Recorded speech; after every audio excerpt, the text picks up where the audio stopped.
Fährst du auch gerne Zug? Sehr gerne. Das hier ist nämlich ein Antriebsstrang für die Züge der Zukunft. Und warum sind wir hier? Wir werden in der nächsten Stunde ein Stück Zukunft zeigen. Und vielleicht sogar 2 oder 3. Tja. Genau, die RWTH Aachen feiert Jubiläum. Applaus. Vor 150 Jahren wurde hier die erste Vorlesung gehalten. Also natürlich nicht hier am Prüfstand, nein, an der RWTH. Die hieß übrigens früher noch Königlich Rheinisch-Westfälische Polytechnische Schule zu Aachen. Puh, was ein langes Wort. Und wir wollen uns jetzt mal angucken, was an dieser Exzellenzuniversität so alles passiert. Und wo sind wir hier? Das hier ist das Center for Mobile Propulsion. Das heißt, hier geht es um Antriebssysteme aller Art.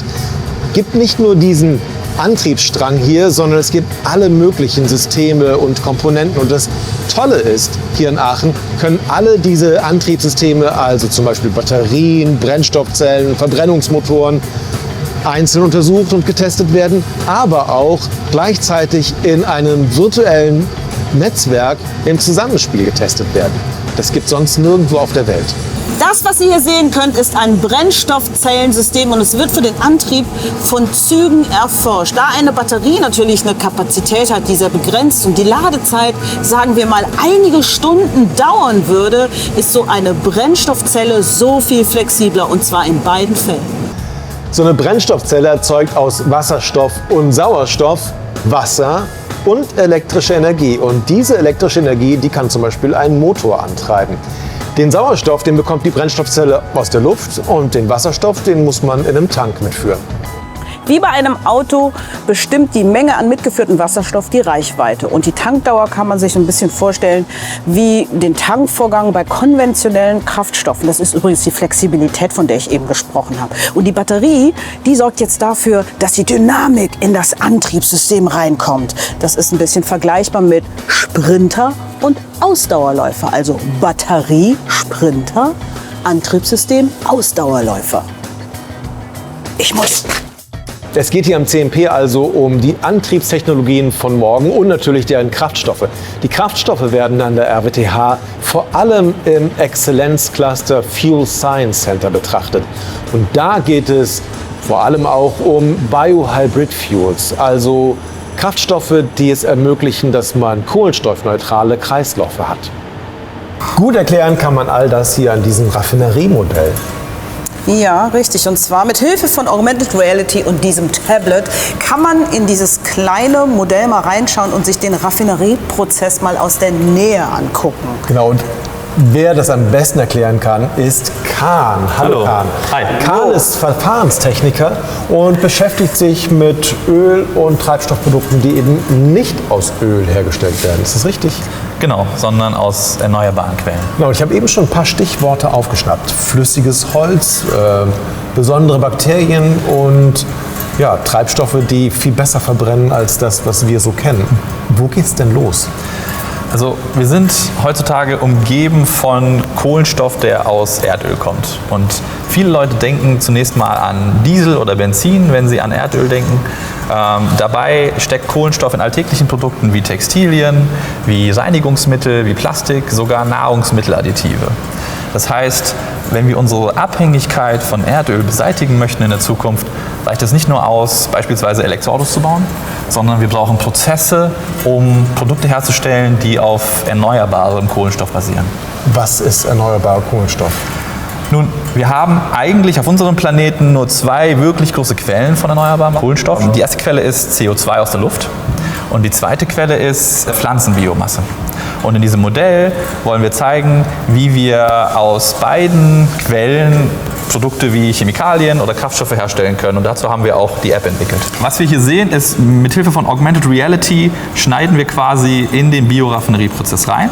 Und wenn du jetzt mal näher gehst und bei der Windkraftanlage auf Play drückst, ups, so, dann sehen wir auch das Video. Das zeigt nämlich die erste Route, wie wir Kraftstoffe herstellen können, wenn wir CO2 aus der Atmosphäre verwenden. Das heißt, das ist direkt hier an der Windkraftanlage die Animation. Das heißt, wir nutzen erneuerbaren Strom, um durch einen Elektrolyseprozess Wasserstoff herzustellen. Und wenn ich Wasserstoff und CO2 aus der Luft kombiniere, kann ich E-Kraftstoffe herstellen. Die andere große Route über die Pflanzenbiomasse, die zeigen wir im Verlauf des ganzen Lego-Modells.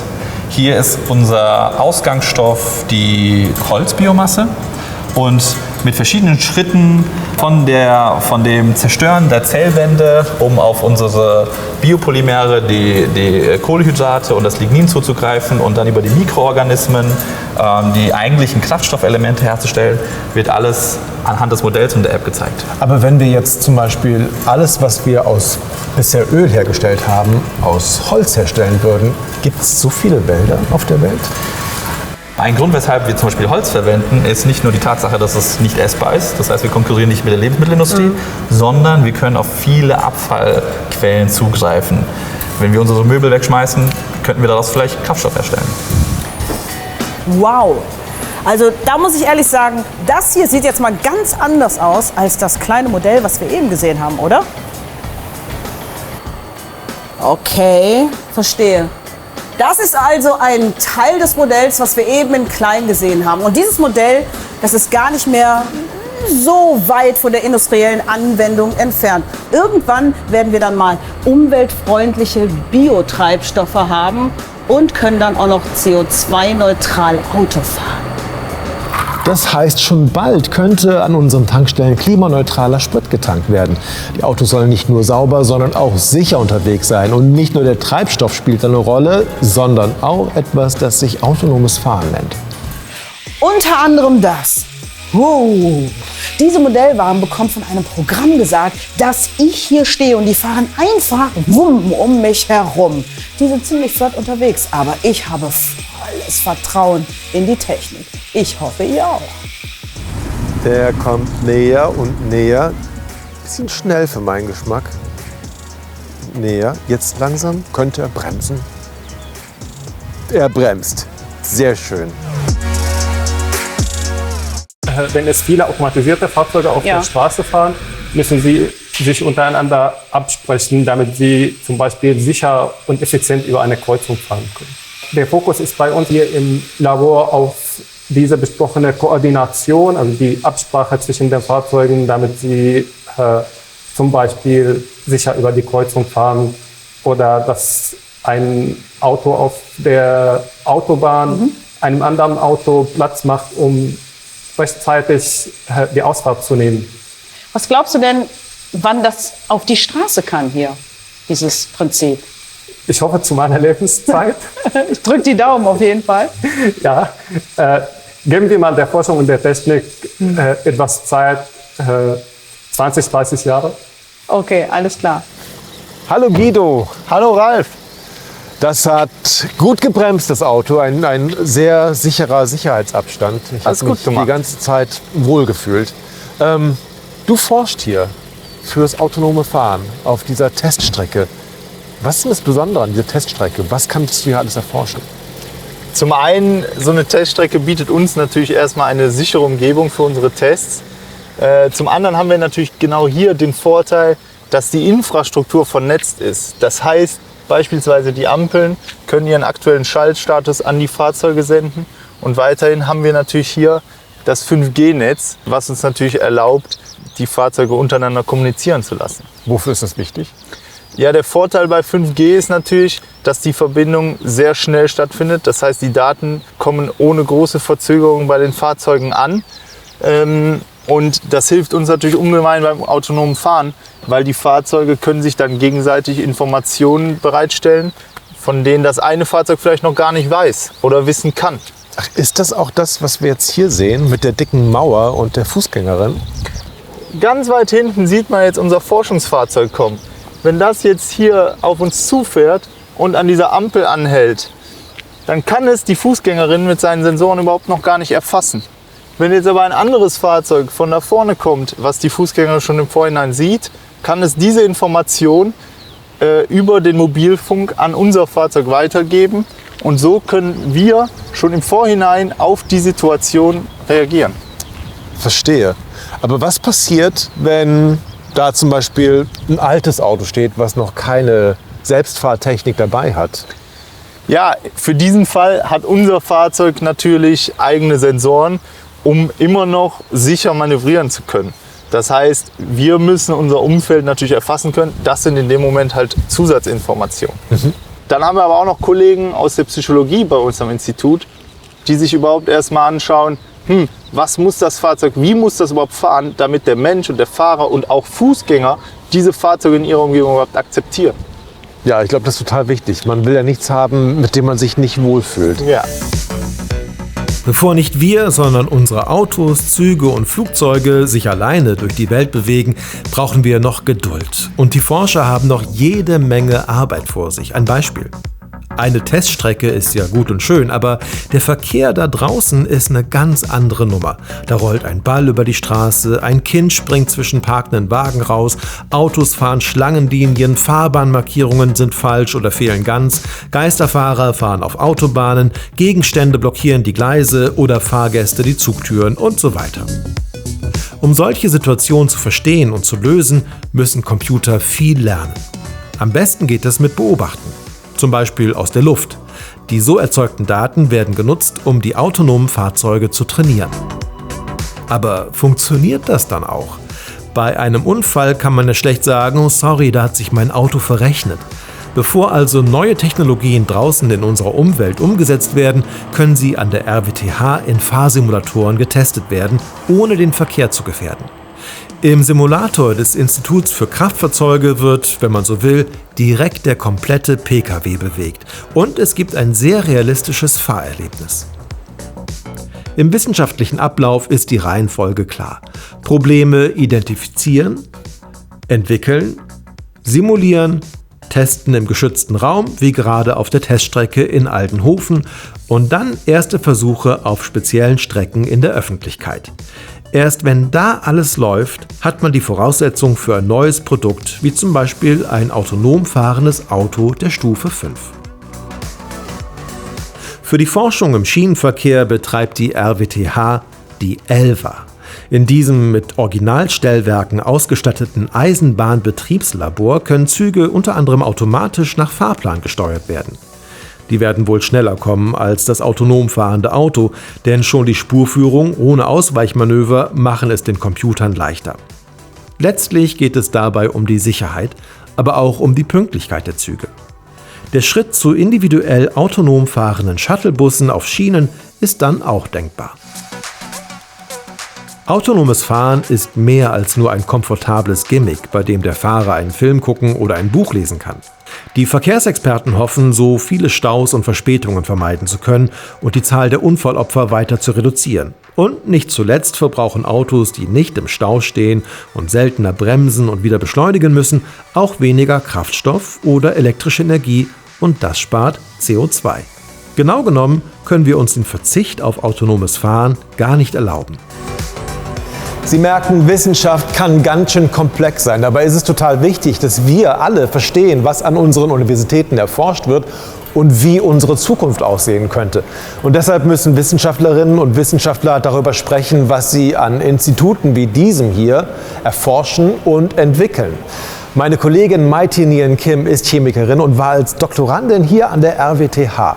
Und sie versteht es wie keine andere, die Chemie den Menschen näher zu bringen. Und nicht nur die Chemie, sondern eigentlich alles, was mit Wissenschaft zu tun hat. Oh, nee. Leute, das ist nur ein Wasserfleck oder Teefleck. Aber ich kann jetzt offensichtlich keinen anderen Pulli anziehen. Okay, was findet ihr? Was muss man heutzutage eigentlich noch wissen? Wann wurde die RWTH gegründet? Was ist die Strukturformel von Zinkpyridin? Wie alt werden Roborowski-Hamster? Woher kommt der Spruch Freunde der Sonne? Warum sagen manche YouTuber Freunde der Sonne? Moment mal, manche? Wer sagt das noch? Freunde der Sonne. Nach 150 Jahren RWTH Aachen müssen wir das, was wir unter Allgemeinbildung verstehen, nicht mal ganz neu denken? Ist das, was wir in den Schulen oder auch an den Unis lernen, überhaupt noch zeitgemäß? Ich zum Beispiel musste im Chemiestudium das Periodensystem auswendig lernen, was natürlich Quatsch ist, weil ich das jederzeit nachschauen kann. Ich meine, jeder hat ja quasi ein Periodensystem in der Tasche. Ihr habt doch ein Periodensystem in der Tasche, oder? Das Internet hat viele Revolutionen mit sich gebracht und eine der größten meiner Meinung nach ist die Aufhebung des Sender-Empfänger-Prinzips. Früher musste man in der Zeitung, im Radio, im Fernsehen sein, um einer breiten Öffentlichkeit etwas mitteilen zu können. Heute kann jeder Sender sein. Das ist gut. Für mich zum Beispiel. Ohne meinen Hobby-YouTube-Kanal, bei dem ich mich neben der Forschung einfach so ein bisschen ausprobieren konnte, hätte ich nie den Quereinstieg in den Journalismus geschafft. Und es ist auch schlecht, denn absurde bis gefährliche Desinformationen können heute ein großes Publikum finden. Was allein schon während der Pandemie alles verbreitet wurde. Das Bleichmittel gegen Corona hilft. Dass Bill Gates uns eigentlich alle nur impfen und oder etwas implantieren will. Dass es gar keine Pandemie gibt. Es ist eigentlich paradox. Noch nie hatten wir so leichten Zugang zu Informationen und noch nie war es so schwierig, sich verlässlich zu informieren. Was hilft? Medienkompetenz. Quellenkompetenz. Medien- und Quellenkompetenz. Ja, absolut, da gehe ich auch komplett mit. Ja, wir brauchen mehr Medien- und Quellenkompetenz. Ja, wir sollten das am besten schon in der Schule lernen. Es sollte vielleicht das Schulfach Information geben, in dem man lernt, was verlässliche Quellen sind, aber auch was typische Scheinargumente sind und Propagandatechniken. Ja, wir müssen lernen, Informationen kritisch zu hinterfragen. Nur Quellen- und Medienkompetenz alleine reicht ja nicht aus. Wie können wir einerseits kritisches Hinterfragen fordern und gleichzeitig ein unüberprüftes Vertrauen in die Wissenschaft? Wissenschaft darf doch auch hinterfragt werden, beziehungsweise hinterfragen ist ja die Essenz von Wissenschaft. Gut, zu hinterfragen, ob die Erde rund ist vielleicht ein bisschen arg kreativ. Aber es ist doch total legitim, nicht einfach nur hinzunehmen, dass der Klimawandel menschengemacht ist, sondern auch nach Begründungen zu fragen. Es ist ja nur richtig, nachvollziehen zu wollen, woher die Wissenschaft das weiß. Und ganz ehrlich, könntet ihr es erklären? Außer mit die Wissenschaftler sind sich einig. Wissenschaftsleugner hingegen sind oft super gut darin, auf detailreichen Homepages sehr genau zu erklären, warum es angeblich keine Klimakrise gibt. Mit Zahlen, mit Graphen, mit vermeintlich logischen physikalischen Zusammenhängen. Und Quellen? Ja, die haben sie oft. Quellen. Man wird manchmal sogar vollgekotzt mit Quellen auf solchen Seiten, nur dass kein Laie diese Quellen ernsthaft nachvollziehen kann. Wenn ich keine Vorbildung in Sachen Klimaforschung mitbringe, da hilft mir auch meine Quellenkompetenz nicht weiter, dann kann ich Informationen zum Klimawandel nicht richtig einordnen. Allgemeinbildung schützt vor Desinformation. Und was Scharlatane oder Verschwörungsfanatiker schamlos ausnutzen, ist, dass wir ein großes Allgemeinbildungsdefizit haben.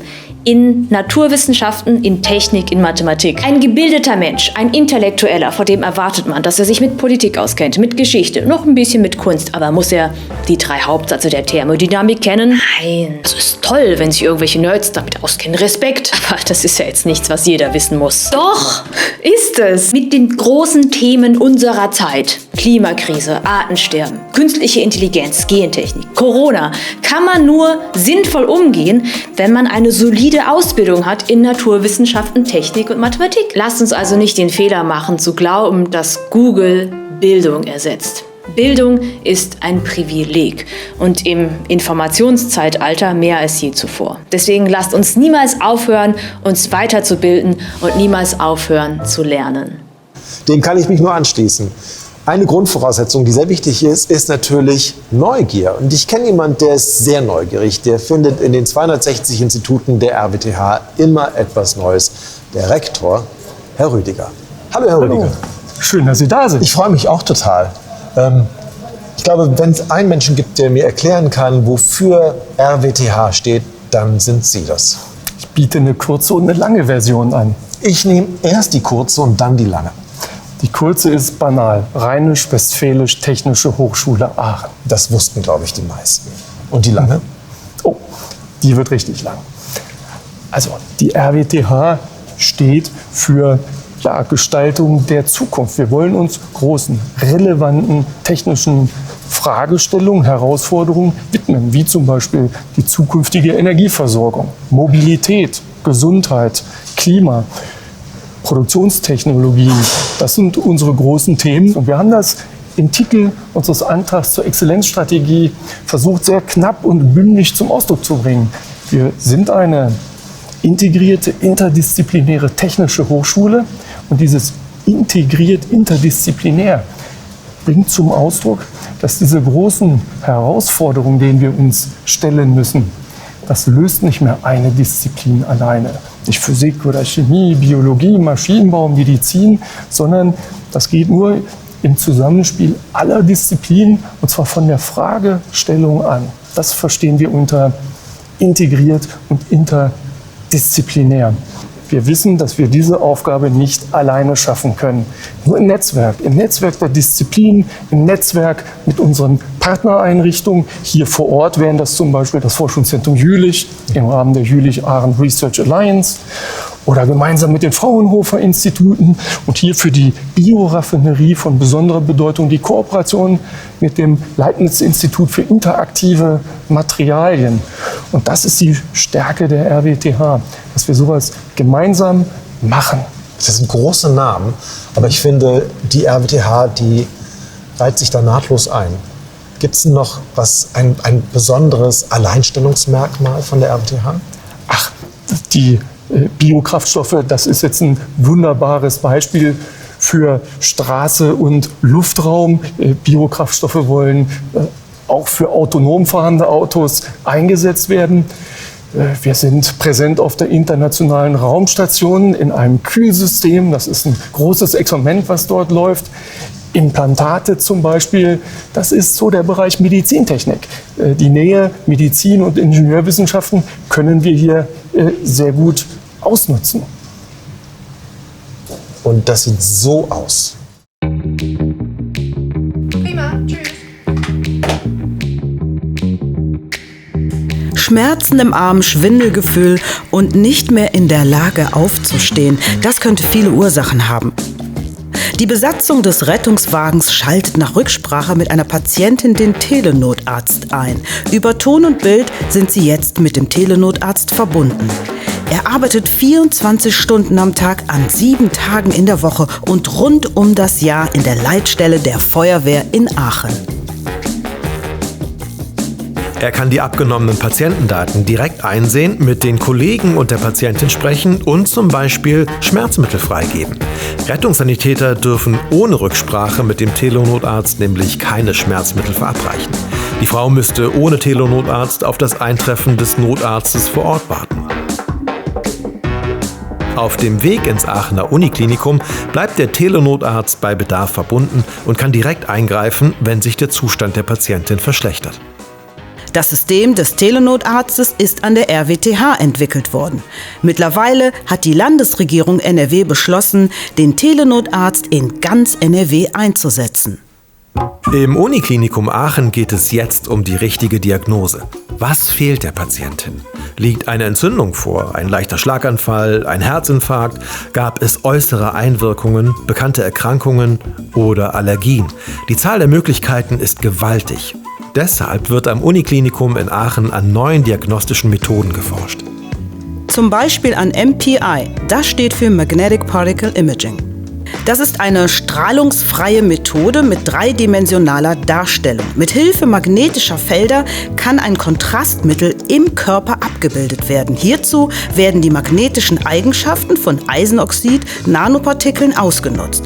Durch die Injektion der Nanopartikel in die Blutbahn eines Patienten kann ihre Ausbreitung und Verteilung im Blutstrom dreidimensional dargestellt werden. Damit lassen sich zum Beispiel Engstellen in Blutgefäßen lokalisieren, was natürlich bei der Diagnose und Behandlung von Infarkten eine große Bedeutung hat. Künstliche Intelligenz hilft hierbei, die Diagnose schnell zu finden und den Verlauf vorauszusagen.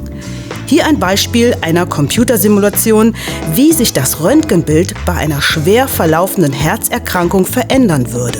Neue Ultraschallverfahren und hybride PET-MRT-Untersuchungen, all diese neuen bildgebenden Verfahren revolutionieren gerade die Medizin. Zumal die wirklichen Innovationen immer dann entstehen, wenn Fachkräfte aus den unterschiedlichsten Bereichen zusammenarbeiten. So entstand auch das Aachener Kunstherz Reinhardt. Wenn das Herz versagt, ist die Herztransplantation immer noch die Therapie der Wahl. Es gibt aber zu wenige Spenderherzen. Es werden 1000-mal mehr benötigt, als zur Verfügung stehen. Die Alternative ist das Kunstherz. Das erste Kunstherz schlug 1969 in einem Menschen. Seitdem sind ungefähr 1500 Kunstherzen eingesetzt worden. Alle haben eine externe Druckluftpumpe. Die ist laut und häufig leben ihre Träger sozial isoliert. Das Aachener Kunstherz Reinhardt hat einen eigenen Antrieb direkt im Herzen.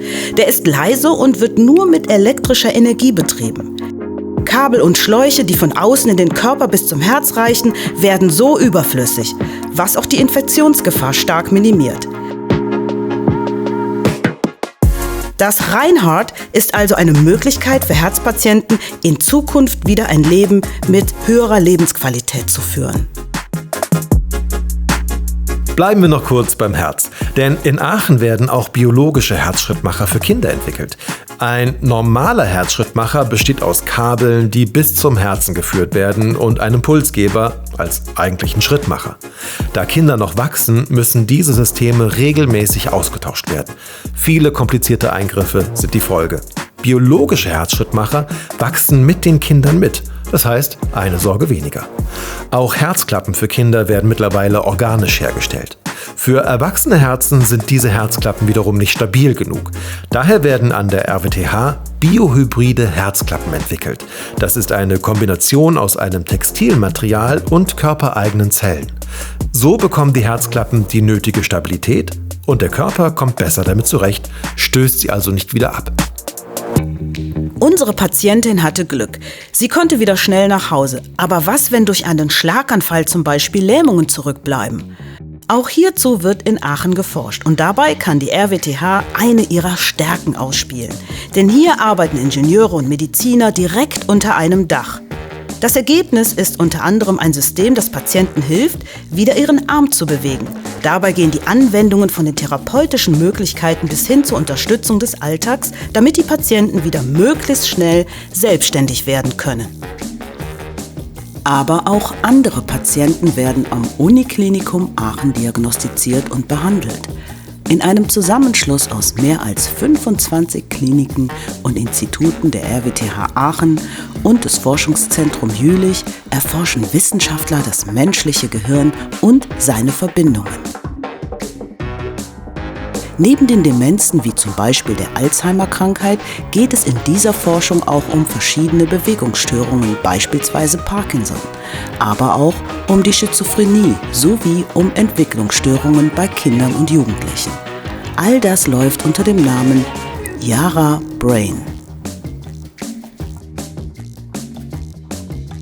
Dort drüben in dem Gebäude passiert das alles. Viel faszinierende Forschung, die mich total begeistert. Sie auch, Herr Ministerpräsident? Absolut. Schließlich geht es bei der RWTH Aachen um die größte technische Hochschule Deutschlands mit einer weltweiten Bekanntheit und Wirkung.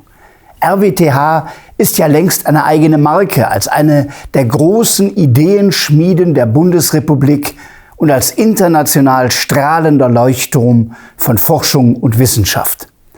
Ein Leuchtturm, aber eben kein Elfenbeinturm.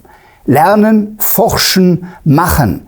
Das ist ein ganz wunderbares Motto zum Jubiläumsjahr, denn mit genau dieser Dreierkombination ist die RWTH so erfolgreich geworden.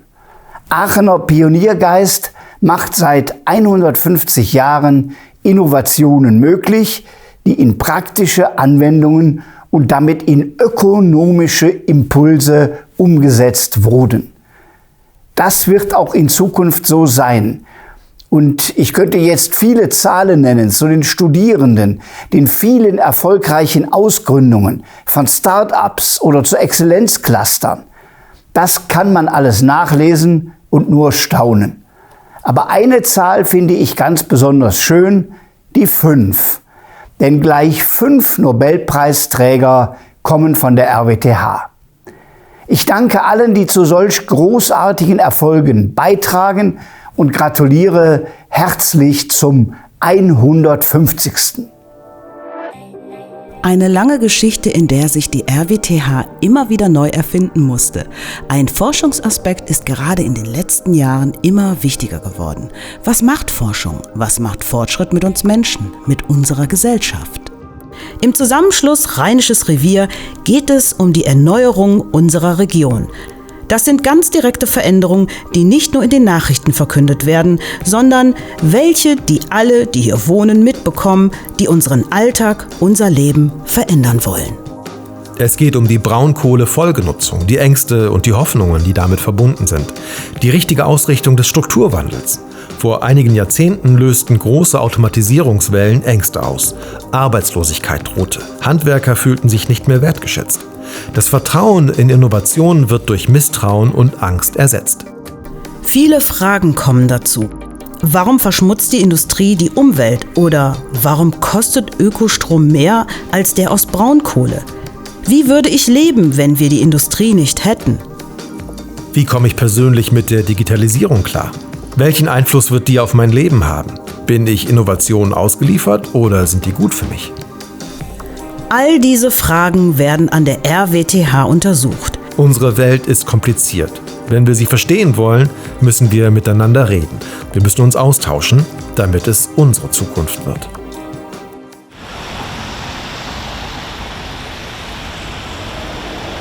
Hören Sie das? Ja, das ist der Klang der RWTH. Auf Dauer vielleicht ein bisschen eintönig, aber es gibt noch viel harmonischere Klänge hier. Tatsächlich hat ein Alumnus extra eine Symphonie komponiert für das 150-jährige Jubiläum. Dieser Komponist ist Renzo Vitale und zusammen mit dem Collegium Musicum hat er diese Symphonie aufgenommen. Und die hören wir jetzt uns an. A Place to Remember.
Ach, was soll ich sagen? Ich glaube, das ist wirklich der Klang der Wissenschaft. Seit heute hat übrigens die RWTH Aachen ein neues Quiz. Das könnt ihr spielen, wenn ihr wollt. Gemacht hat es Medien für die Lehre. Und das Besondere an diesem Quiz ist, dass es für die moderne Lehre eingesetzt werden kann. Serious Games sind heute schon der Baustein der modernen Lehre. Ach, das kann man übrigens spielend lernen. Und ich habe da mal 2 Fragen vorbereitet. Welches ist keines der 2018 bewilligten Exzellenzcluster der RWTH Aachen? Na, wisst ihr's? Racing Cases in E-Mobility, the Fuel Science Center, Internet of Production, Matter and Light for Quantum Computing. Wer weiß es, wer weiß es, wer weiß es? Ich habe noch eine Frage, die lautet, wenn die Vampire in die Kuvenhalle kommen, sollte man Blut spenden, sich verstecken, Knoblauch dabei haben oder gut tanzen können? Tja, ich hätte da übrigens auch eine Frage. Diese Frage kann mir dieses Quiz nicht beantworten. Aber der Mann, der vor 150 Jahren die RWTH Aachen gegründet hat, Kronprinz Friedrich Wilhelm. Ich stelle mir nämlich die Frage, warum hat ausgerechnet Aachen den Zuschlag bekommen und nicht Köln? Das ist die Grundsteinlegung der RWTH am 15. Mai 1865. Und ich frage einfach mal den Kronprinzen, wie er auf die Idee kam, eine polytechnische Schule in Aachen zu gründen. Herr Kronprinz, wie kamen Sie auf die Idee, eine polytechnische Schule in Aachen zu gründen? Ja, hier in Aachen gab es sehr hartnäckige Bürgerinnen und Bürger, die mich sogar mal am Bahnhof abgepasst haben und einfach nicht locker ließen. Das waren die Aachen-Münchner Feuerversicherungsgesellschaft und der Aachener Verein zur Beförderung der Arbeitsamkeit. Die haben die Idee auch finanziell unterstützt. Und tatsächlich hat es aber eine ganze Weile gedauert, bis die Entscheidung für Aachen fiel. Erste Ideen gab es schon 1857. Besiegelt habe ich die Standortfrage aber erst 1863 als König. Und warum eine polytechnische Schule? Ja, es brauchte eine Schule, die Praktiker und Spezialisten in den modernen Wissenschaften ausbildete. Und ja, die Entscheidung war durchaus richtig. Es hat sich hier alles ganz prächtig entwickelt. Und wie hat es hier angefangen? Wie sah so der erste Unterricht aus? Also wie viele Menschen waren hier? Es gab 32 Lehrer und die unterrichteten 223 Studenten. Nur Männer, zumindest von den Zahlen her, ein sehr fortschrittliches Betreuungsverhältnis. Vielen Dank, Herr Kronprinz. Höchst interessant. Genau, 223. Heutzutage gibt es übrigens 45.000 Studierende hier an der RWTH in Aachen. Das heißt also mit anderen Worten, damals gab es weniger Studierende, als es heutzutage Institute gibt. Der Punkt geht auf jeden Fall an dich, Ralf. Super gemacht. Eine Frage habe ich allerdings noch. Was ist Low Carbon Industry? Low Carbon Industry. Das ist eine Art der Produktion, bei der im Vergleich zu heute CO2 eingespart wird. Unsere Industrie ändert sich, muss sich ändern. Produktionsbedingungen müssen immer effizienter werden, um auf der einen Seite international konkurrenzfähig zu bleiben und auf der anderen Seite ökologischer zu werden und damit auch CO2 einzusparen. Natürlich gibt es tausende Möglichkeiten, um zum Beispiel ein Werkzeug schneller, besser und ökologischer herzustellen. Hier entsteht gerade eine BLISK, übersetzt eine Blade Integrated Disc für eine Flugzeugturbine, und zwar aus einem Stück. Noch vor wenigen Jahren war das aus technischen Gesichtspunkten und Sicherheitsgründen undenkbar. Diese Blisks sind in Flugzeugturbinen extremen thermischen und mechanischen Belastungen ausgesetzt und müssen daher perfekt ohne kleinste Abweichungen gefertigt sein. Die kleinen Schaufeln, die rund um den Kreis angeordnet sind, die konnten nur einzeln hergestellt und mit der Grundplatte verschraubt werden, und das war wesentlich teurer. Die Schnelligkeit, mit der sich unsere Industrieproduktion Monat für Monat verändert, ist beeindruckend. Stellen Sie sich vor, alle Maschinen in Aachen könnten von überall auf der Welt bedient und kontrolliert werden. Natürlich nur von den Menschen, die eine Berechtigung haben, das auch zu tun. Und dann können diese Maschinen sich auch mit allen anderen Maschinen über ein Internet of Production unterhalten. Sie sind also miteinander vernetzt. Diese Art der vernetzten Produktion, das ist das, was unter dem Schlagwort Industrie 4.0 und Internet of Production als der Weg einer in Zukunft sauberen und konkurrenzfähigen Produktionstechnologie angesehen wird. Möglich wird das unter anderem mit dem neuen 5G-Netz, also dem neuen Mobilfunkstandard. Den haben wir schon auf der Teststrecke in Aldenhoven kennengelernt. Ein Befehl ist direkt bei der Maschine und zeitgleich werden daraus neue Anforderungen für die Qualitätsprüfung berechnet, sodass ein neuer Produktionsschritt nicht nur schneller erfolgen kann, er wird immer auch auf seine Qualität hin überprüft. Alles, weil die Maschinen, wenn man so will, miteinander sprechen können. Aber sowas muss getestet werden. Doch wie und wo? Das 5G-Netz wird ja erst aufgebaut. Ein Dilemma, es sei denn, man hat sein eigenes 5G-Netz. Also hat die RWTH zusammen mit ihren Partnern das 5G-Industrienetzwerk auf dem Campus Melaten installiert. Alle Daten werden in Echtzeit übertragen. Ein 3D-Scan von einer Turbinenschaufel soll zu einer Fräsmaschine geschickt werden? Kein Problem. Auch sehr große Datenmengen kann das 5G-Netzwerk problemlos übertragen. So können die einzelnen eingesetzten Maschinen miteinander kooperieren. Für die Industrie ist diese 5G-Technik ein Schlüsselelement für die Produktion des 21. Jahrhunderts. Die Möglichkeiten allein sind faszinierend. Stellen Sie sich vor, Sie könnten als Architekt das Gebäude, das Sie bauen wollen, fertig simuliert in Ihrer 3D-Brille sehen. Sie könnten nach Belieben darin herumgehen, sich einen schnellen Überblick verschaffen und Ihrem Kollegen alle Daten für eine gewünschte Änderung direkt schicken. Der kann die Daten direkt auf einen Roboter übertragen und mit der Arbeit loslegen. Entfernungen und Grenzen werden unwichtig. Ideen, entwickelt im Team, können direkt, zukünftig auch öfter, ohne weitere Reisen verwirklicht werden.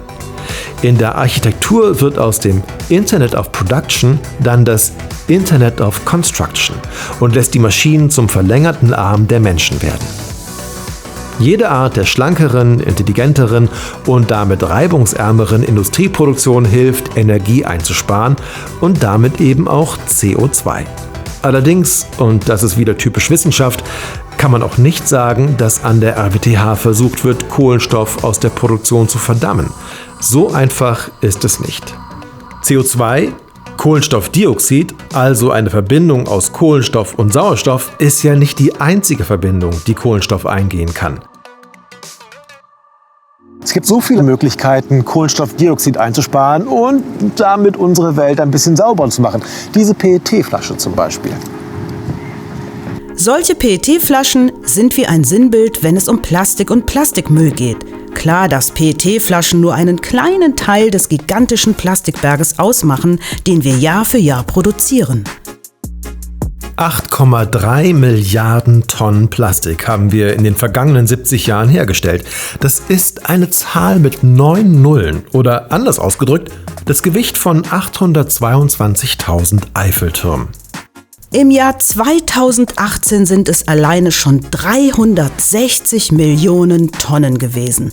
Und von denen sind hier bei uns in der EU gerade mal 30% recycelt worden. Vieles davon schwimmt irgendwann im Meer. Und im Jahr 2050 soll dann genauso viel Plastik in den Weltmeeren schwimmen wie Fische. Es sei denn, es ändert sich etwas. Die Aachener Biologen, Biotechnologen und Chemiker arbeiten daran, Kunststoffe abzubauen und neue abbaubare Kunststoffsorten zu entwickeln. Doch bis jetzt verschmähen Bakterien die meisten Kunststoffe, die wir herstellen und nutzen. Auch so eine normale PET-Flasche schmeckt den kleinen Nützlingen nicht. Daher dauert es auch 450 Jahre, bis eine PET-Flasche zerfällt. Das Tolle an Kunststoff sind ja seine Materialeigenschaften und die sind nicht einfach zu kopieren. Auf jeden Fall dann nicht, wenn der neue Kunststoff biologisch abbaubar sein soll. Die erste Voraussetzung dafür ist, es muss sortenreiner Kunststoff sein. Bei PET-Flaschen ist es meistens sogar so. Aber dann muss das Plastik auch noch den Bakterien schmecken.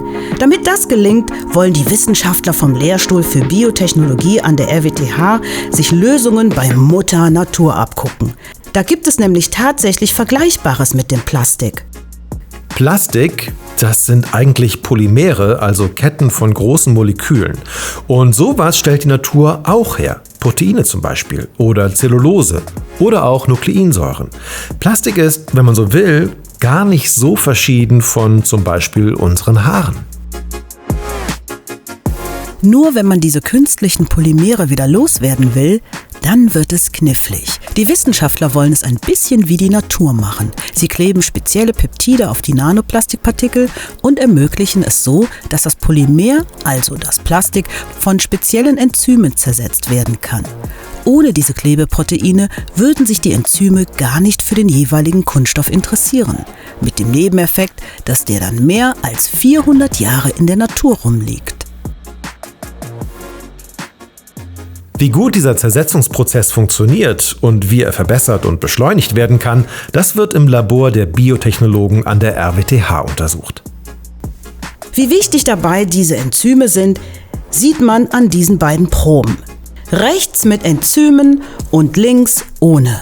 Einen anderen Weg schlagen die Forscherinnen mit biologisch abbaubarem Kunststoff ein, also zum Beispiel Maisstärke oder Milchsäure. Der nennt sich dann PLA, Polyactid oder schlicht Biokunststoff. Nur muss der noch besser werden, was die Materialeigenschaften angeht. Das Hauptproblem beim Biokunststoff ist bis jetzt seine geringe Hitzebeständigkeit. Es dauert also noch, bevor wir Plastik bedenkenlos nutzen können und auch wegwerfen können.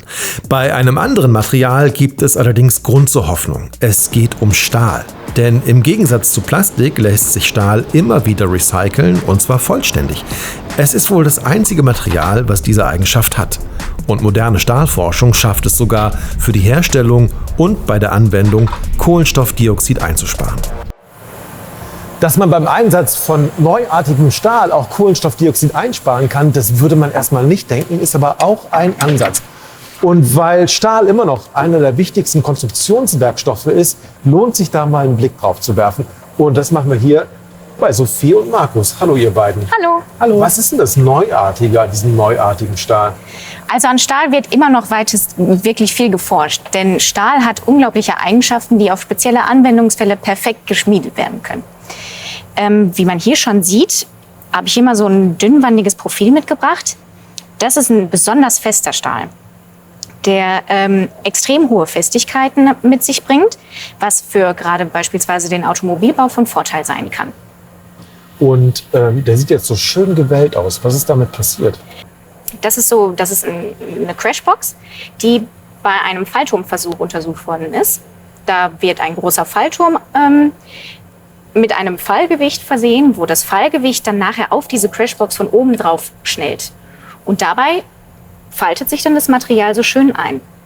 Und wie man hier sehen kann, kann es sein, dass gerade wegen dieser hohen Festigkeiten im Material es zu Rissbildung im Material kommt, was natürlich manchmal nicht so gut sein kann. Das heißt, man möchte ja eigentlich bei einem Auto beispielsweise, dass sich der Stahl verformt und nicht der menschliche Körper, wenn man einen Unfall hat.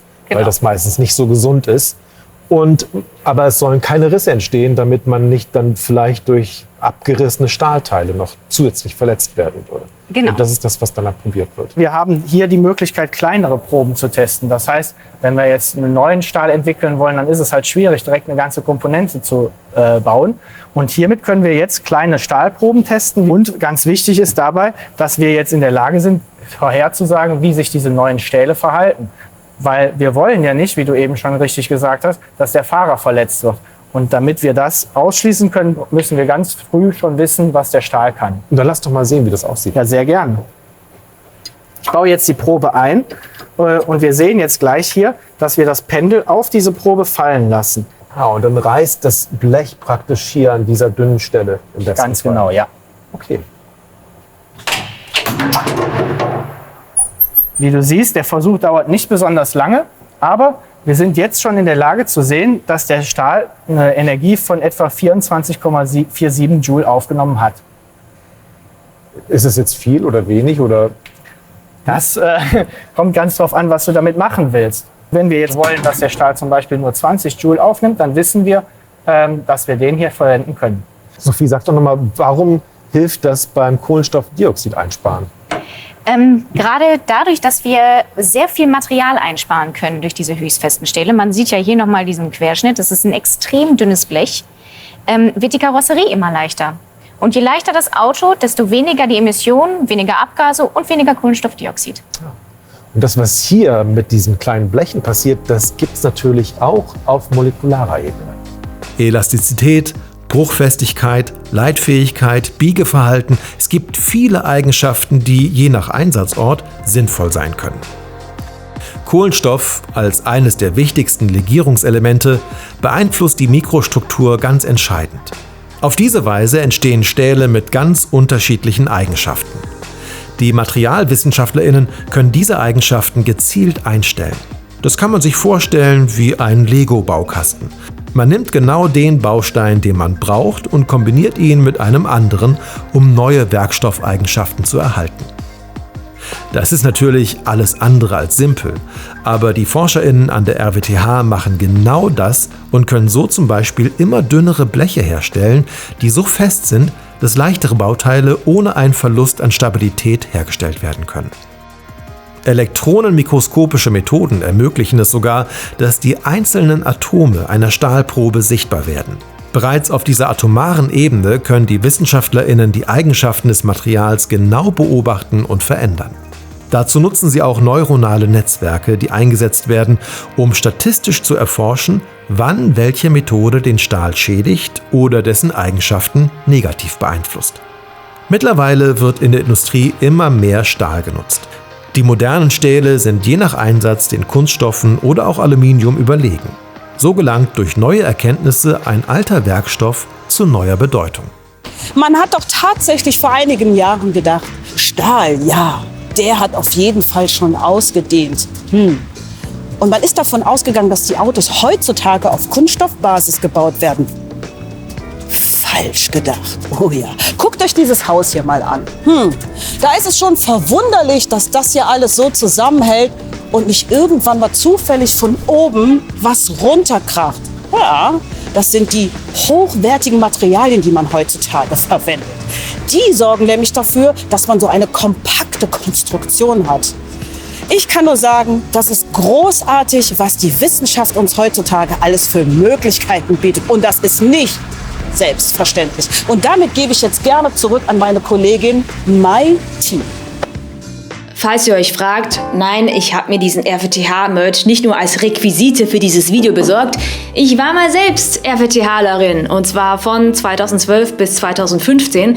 Da habe ich meine Doktorarbeit gemacht am DWI, Leibniz-Institut, oben am Campus Melaten. Ihr kennt vielleicht diese Tasse hier.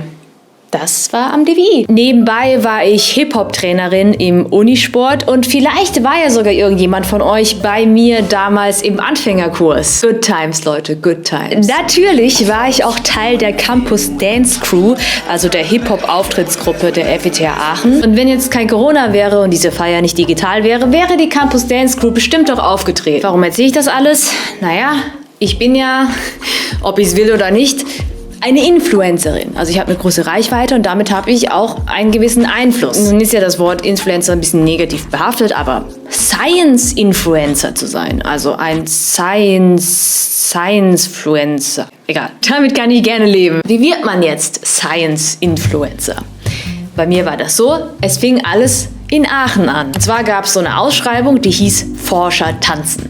Der Name ist selbsterklärend, also Forscherinnen und Forscher waren aufgerufen, ihre Forschung zu vertanzen. Was so bescheuert war, dass ich einfach mitmachen musste. Also habe ich mir die Campus Dance Crew gekrallt, wir haben uns eine Kamera geliehen, sind an einem Wochenende auf diesen Innenhof gegangen und haben Dancing Drug Delivery gedreht. Dann habe ich mir YouTube-Videos angeschaut, wie man YouTube-Videos schneidet und fertig war mein erstes Video. Ohne das wäre ich nie auf die Idee gekommen, dass mir Videos Spaß machen und ich hätte nie mit dem Hobby YouTube angefangen und wäre auch nie im Wissenschaftsjournalismus gelandet. Meine Karriere in der Wissenschaftskommunikation ist aus mehreren Zufällen entstanden, wenn man so will. Also es war ein ungewöhnlicher Weg, der auch neugierig bis kritisch beäugt wurde. Hast du gehört, die Mai macht jetzt dieses YouTube. Immer wieder musste ich erklären, warum ich nicht in der Forschung geblieben bin und warum ich es so wichtig finde, und zwar lebenswichtig finde ich es, dass Wissenschaft verständlich, aber trotzdem korrekt in der breiten Bevölkerung ankommt. Seit Corona muss ich die Notwendigkeit von Wissenschaftskommunikation immer seltener erklären. Ich meine, spätestens wenn die Bild sich von Virologen anscheinend so bedroht fühlt, dass sie meint, eine dreckige Kampagne fahren zu müssen, ist Wissenschaft offensichtlich in der Mitte der Gesellschaft angekommen. Wenn Christian Drosten erzählt, dass er Morddrohungen bekommt, kann man schon mal den Glauben an die menschliche Vernunft oder zumindest an die Menschlichkeit verlieren. Aber die wissenschaftsfeindlichen Stimmen, die besonders laut im Netz herumschreien, sind vor allem laut, aber nicht viele. Sie sind eine nicht repräsentative Stichprobe, der man in der wissenschaftlichen Auswertung nicht viel Bedeutung zuschreiben würde, die aber so empörend ist, dass sich ihr Geschrei verbreitet wie ein sehr ansteckendes Virus. Wir haben es also neben einer Corona-Epidemie auch mit einer Bullshit-Epidemie zu tun. Weißt du, was total verrückt ist, habe ich letztens gelesen, dass Bill Gates. Was? Hast du gerade Bill Gates gesagt? Nein. Zwangsimpfung. Oh nein. Was? Nein, nicht auch noch du. Aber gegen Bullshit gibt es 2 wirksame Schutzmaßnahmen. Erstens wissenschaftliche Aufklärung. Evidenzbasierte Information. Und wir brauchen Menschen, die diese Informationen vermitteln. Es darf nicht sein, dass ich so ein Weirdo bin, der sich gegen alle Regeln für Wissenschaftskommunikation entschieden hat. Es darf nicht sein, dass es lauter Zufälle und so Sachen wie Forscher tanzen braucht, damit jemand Wissenschaftskommunikatorin wird. Wir brauchen mehr Wissenschaftskommunikation. Sie ist genauso wichtig wie die Wissenschaft selbst. Und die zweite wirksame Schutzmaßnahme gegen die Verbreitung von Bullshit ist Bullshit Distancing. Ich habe es im ersten Video gesagt, jeder von euch ist Sender. Seid nicht Teil des Problems, indem ihr zur Verbreitung beitragt. Und ich weiß, manche Sachen sind einfach nur lustig oder so absurd, dass ihr denkt, ihr könnt diese Absurdität nicht alleine aushalten. Ihr müsst das mit jemandem teilen. Wie das steht. Ja, die meisten werden es wahrscheinlich auch nur lustig finden, aber es gibt eine Risikogruppe, die diesen Bullshit glauben wird. Quarantänisiert Desinformation. Stoppt die Infektionskette. Wir alle sind Influencer. Information ist Einfluss. Lasst uns verantwortungsvoll damit umgehen. Wir sehen uns, bleibt sicher. Also ich bin wirklich sehr neugierig, was es an der RWTH noch alles so zu sehen gibt. Guck mal da. Das ist doch schon mal was. Hallo! Ja, herzlich willkommen hier am Hauptgebäude. Eine Sache muss ich direkt noch wissen. Warum ist das Hauptgebäude so schön eingepackt? Ist das ein Geschenk zum Jubiläum? Sieht gut aus, oder? Ja. Aber es gibt 2 Antworten. So nach 150 Jahren braucht so ein Gebäude auch Sanierung. Und bis das geschehen ist, haben wir jetzt das Gebäude eingepackt, damit niemand etwas auf den Kopf fällt. Es ist also eine wunderschöne ästhetische Bausicherungsmaßnahme. Und die andere Erklärung ist, wir feiern Geburtstag. Das ist ein Geschenk und wir gucken jetzt unter das Geschenkpapier. Da gibt es viel zu erleben. Ja, das stimmt. Dann sehen wir uns da gewiss wieder, ne? Und wir gehen jetzt mal ganz schön rein, gucken, was da so gibt, bevor es richtig runterflattert. Schönen Dank fürs Zuschauen. Bis zum nächsten Mal. Tschüss. Tschüss. Komm schnell. Schönes Aachener Wetter. Das mag ich.